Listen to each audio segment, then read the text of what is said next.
Assalamualaikum warahmatullahi wabarakatuh. Selamat pagi semuanya. Perkenalkan, nama saya Joy Rada. Saya di sini bertugas sebagai moderator. Hari ini kita berkumpul untuk membahas supaya membangun ketahanan nasional melalui penyediaan rumah layak dan terjangkau. Seperti kita ketahui, backlog perumahan masih jadi persoalan besar bagi bangsa kita. Mari kita dengarkan pandangan dari berbagai pihak. Pertama, ada perwakilan dari Kementerian PKP yang diwakilkan oleh Pak Brahma Putra Sembiring. Dipersilahkan waktunya untuk memberikan paparan kepada kami. Terima kasih Pak Gio. Oke, menurut kami dari Kementerian PKP, saat ini backlog perumahan di Indonesia masih mencapai jutaan unit. Masalah ini tidak hanya soal teknis pembangunan, tetapi juga berhubungan dengan stabilitas sosial. Jika masyarakat tidak memiliki rumah yang layak, akan muncul kawasan kumuh, ketimpangan, dan menurunnya kualitas hidup. Karena itu, visi misi kami adalah mempercepat pembangunan rumah, terutama bagi masyarakat yang berpenghasilan rendah. Upaya ini dilakukan melalui penyediaan hunian yang terjangkau, peningkatan akses pembiayaan, pemanfaatan lahan yang optimal, serta penggunaan teknologi konstruksi yang lebih efisien. Kami juga menekankan pentingnya kerjasama semua pihak, pemerintah, pusat, daerah, baik sektor swasta maupun masyarakat. Dengan kolaborasi tersebut, target pemenuhan kebutuhan rumah dapat dicapai sekaligus, menjaga pemerataan pembangunan dan ketahanan sosial. Begitu Pak Geo, terima kasih Pak Geo. Terima kasih Pak Brahma Putra dan perwakilan dari Kementerian PKP. Kita lanjutkan paparan dari Kementerian Keuangan yang diwakilkan oleh Mbak Alia. Silakan Mbak Alia. Siap. Terima kasih, Mas.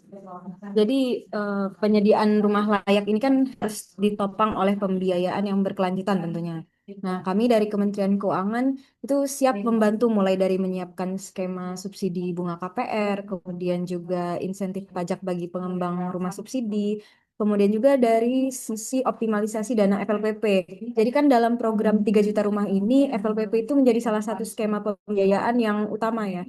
Nah, untuk mendukung target pembangunan 3 juta rumah. Saat ini pemerintah telah menaikkan kuota FLPP menjadi 350.000 unit di tahun 2025 ini. Dengan harapan masyarakat kecil itu bisa dapat menjangkau cicilan rumah tanpa harus membebani anggaran negara secara berlebihan. Gitu Mas, terima Ah, kasih. terima kasih paparan dari Kementerian Keuangan diwakilkan oleh Mbak Alia. Dilanjutkan oleh perwakilan dari Bappenas, Mbak Dela Fadilah. Dipersilakan waktunya.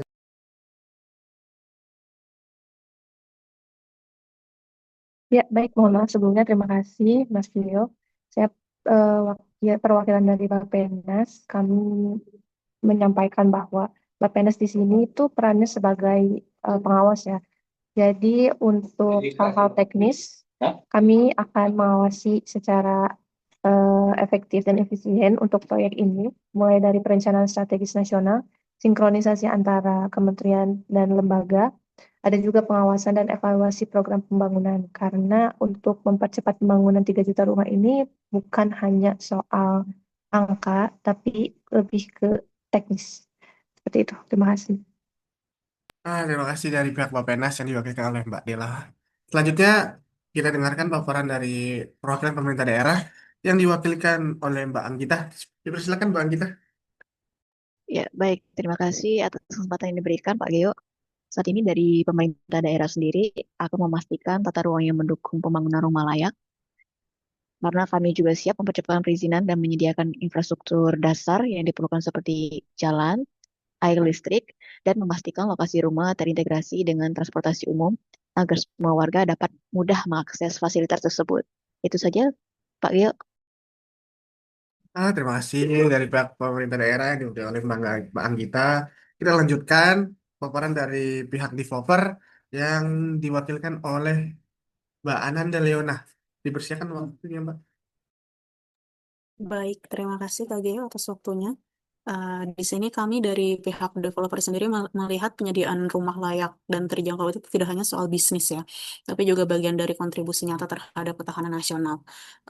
Rumah yang layak itu tuh dia akan membentuk lingkungan masyarakat yang sehat, produktif, dan juga stabil, sehingga developer sendiri siap berperan dalam inovasi, desain, dan teknologi agar biaya pembangunan lebih efisien, lalu dengan kerjasama dengan perbankan agar biaya pembangunannya juga lebih efisien. Uh, Terus adanya juga kita siap berkomitmen terhadap pembangunan berkelanjutan. Selain itu, kita juga menyadari bahwa tantangan terbesarnya itu adalah menyeimbangkan antara harga, kualitas, dan juga keterjangkauan ya. Karena dari itu kami berharap adanya sinkronisasi regulasi, kemudahan perizinan, serta dukungan fisik dari pemerintah agar pembangunan rumah layak benar-benar bisa menjangkau seluruh lapisan masyarakat. Kurang lebih seperti itu, Mas Gio. Terima kasih. Terima kasih dari pihak developer Mbak Ananda Leoni. Dilanjutkan dari pihak bank yang diwakilkan oleh Mbak Alfiah. Dipersilakan Mbak Alfiah. Baik, terima kasih Kak Geo. Kalau dari sisi kami sebagai perbankan itu sangat mendukung program pemerintah dalam menyediakan rumah yang layak dan terjangkau. Akses pembiayaan juga sangatlah penting. Kami pihak perbankan siap menyalurkan KPR subsidi, baik FLPP, subsidi selisih bunga maupun subsidi bantuan uang muka. Namun ada dua catatan nih, yaitu kami butuh kepastian subsidi bunga dari pemerintah dan validitas data penerima dari Pemda.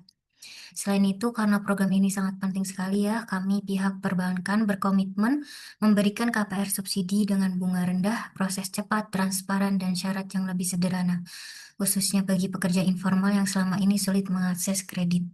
Eh, itu saja dari kami. Terima kasih Kak Gio. Terima kasih dari pihak bank Mbak Alfiah. Lanjutkan dari pihak akademisi yang diwakilkan oleh Mbak Nandea. Silakan. Baik, terima kasih Mas Rio. Dari kami, sebenarnya akademisi peran kami adalah memberikan landasan ilmiah atas masalah.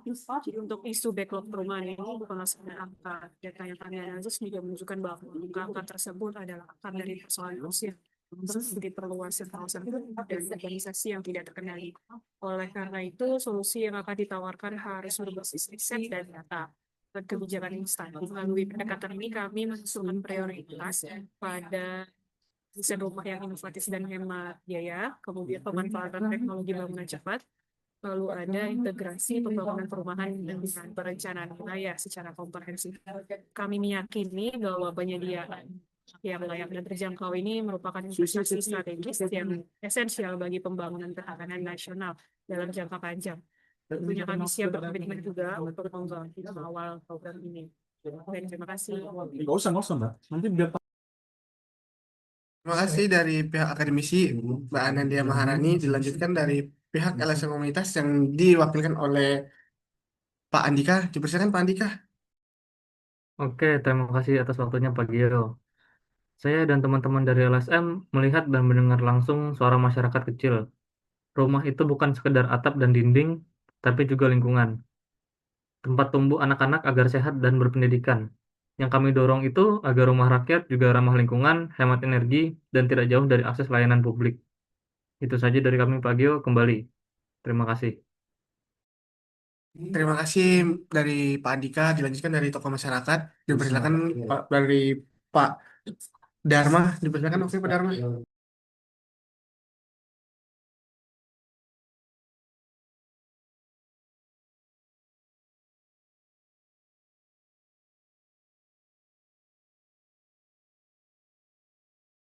Halo, dari Pak Dharma, apakah sudah siap untuk memberikan paparannya Pak Dharma?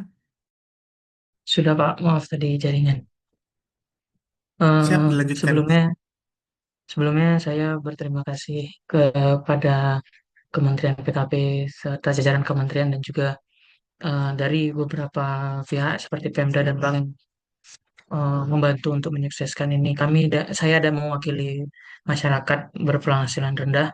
Ini tentunya sangat mendukung program 3 juta rumah dan sebagainya. Dan kami juga di sini berharap agar mendapat fasilitas yang layak seperti sekolah dan juga akses menuju tempat pekerjaan kami.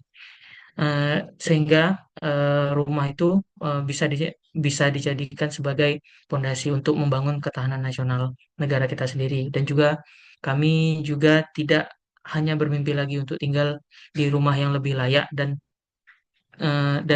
lingkungan yang lebih layak. Terima kasih. Itu sekian dari saya. Baik, terima kasih dari teman-teman lembaga, tokoh masyarakat, dan berbagai lapisan masyarakat yang hadir hari ini. Dari diskusi ini, kita belajar menyediakan rumah layak itu bukan hanya urusan teknis bangunan. Ini adalah wujud-wujud nilai-nilai nasionalisme karena membela rakyat, lalu ada nilai gotong royong karena melibatkan semua pihak, ada nilai keadilan sosial karena rumah adalah hak semua orang, dan persatuan karena rumah layak memperkuat bangsa. Dengan rumah layak, ketahanan nasional pun akan semakin kokoh. Selanjutnya, saya ingin mengajukan beberapa pertanyaan kepada beberapa lembaga. Pertanyaan pertama adalah bagaimana cara memastikan rumah layak ini benar-benar menjangkau masyarakat berpenghasilan rendah? Pertama, saya tanyakan kepada perwakilan Kementerian Perumahan dan Kawasan Permukiman yang diwakilkan oleh Pak Brahma Putra. Dipersilakan Pak Brahma Putra. Oke, terima kasih Pak Gio. Untuk memastikan rumah layak benar-benar menjangkau masyarakat berpenghasilan rendah, kami menempuh beberapa langkah strategis. Pertama, melalui program pembantuan pembiayaan seperti subsidi bunga KPR dan bantuan uang muka, sehingga kelompok berpenghasilan rendah tetap memiliki akses terhadap kepemilikan rumah. Kedua, pemerintah menetapkan standar harga rumah subsidi yang sesuai kemampuan masyarakat, sekaligus memberikan kepastian kualitas bangunan. Selain itu, kami melakukan pengawasan ketat terhadap penyaluran agar tepat sasaran, bekerjasama dengan perbankan, pemerintahan daerah, dan pengembang. Kami juga memanfaatkan data kependudukan serta sistem verifikasi penerima manfaat agar program ini dapat tidak disalahgunakan. Dengan kombinasi regulasi dukungan pembiayaan dan pengawasan yang transparan, kami memastikan bahwa rumah layak tidak hanya dibangun, tapi benar-benar dihuni oleh masyarakat yang membutuhkan. Seperti itu Pak Geo. Terima kasih Pak Geo. Oh, terima kasih Pak Brahma Putra dari Kementerian PKP. Kita lanjutkan bisa tanggapannya dari Kementerian Keuangan. Singkat saja ya dari Kementerian Keuangan. Ya, siap. Makasih pertanyaannya, Mas. Nah, jadi kalau dari segi Kementerian Keuangan itu langkahnya bisa dengan cara memberikan dukungan subsidi pembiayaan agar cicilan ini sesuai dengan kemampuan MBR, dan juga kami mengawasi agar penyaluran ini selalu tepat sasaran. Gitu mungkin, Mas. Terima kasih ya tanggapan dari Kementerian Keuangan. Lalu dilanjutkan dari pihak developer. Apakah ada tanggapan Mbak Nanda Leoni? Baik, terima kasih waktunya Pak Geo. Kalau dari sisi developer sendiri, ya kuncinya itu ada di efisiensi biaya, lalu kemudahan akses pembiayaan, dan juga kolaborasi dengan pemerintah. Dengan tiga kunci itu, rumah yang dibangun bisa tetap layak, terjangkau, dan benar-benar sampai ke tangan masyarakat berpenghasilan rendah sebagai tujuan utama kita kali ini. Terima kasih. Terima kasih pihak developer. Lalu ada satu yang terakhir, saya ingin minta pendapatnya dari Mbak Anggita, perwakilan Pemda. Singkat saja Mbak Anggita. Ya, terima kasih Pak Gio. Yang pertama dari Pemda itu sosialisasi ya, karena masyarakat berpenghasilan rendah itu sangat minim terhadap informasi ini. Yang kedua yaitu pendataan. Kami perlu pendataan yang tepat agar tidak salah sasaran untuk penerimanya. Yang ketiga, yang terakhir itu menyediakan lahan yang terjangkau dan memberikan percepatan perizinan kepada developer agar pembangunan menjadi lebih mudah. Itu saja Pak Gio. Terima kasih dari Mbak Gita. Dilanjutkan dari saya sendiri ingin bertanya kepada semua stakeholder, dijawab langsung berbarengan saja. Apakah kalian yang hadir di sini siap berkomitmen untuk mendukung dan mensukseskan program 3 juta rumah yang dimana program itu bisa membantu ketahanan nasional? Siap, Dijawab bisa. berbarengan saja. Siap. Siap. Siap. Oh, terima kasih. Siap. Baik. Siap. Terima kasih atas komitmen dan jawabannya dari para stakeholder terkait terhadap upaya membangun ketahanan nasional melalui penyediaan rumah layak dan terjangkau. Lalu saat ini adalah yang terakhir, saya akan memberikan kesimpulan dari rapat ini. Rapat ini dapat disimpulkan bahwa backlog perumahan merupakan masalah strategis bagi ketahanan nasional. Solusinya membutuhkan kolaborasi lintas sektor antara pemerintah swasta, perbankan, akademisi, dan masyarakat. Lalu selanjutnya, upaya ini harus sejalan dengan nilai-nilai nasionalisme, gotong royong, keadilan sosial, dan persatuan. Dari saya segitu saja. Mohon maaf bila banyak salah kata. Wassalamualaikum warahmatullahi wabarakatuh.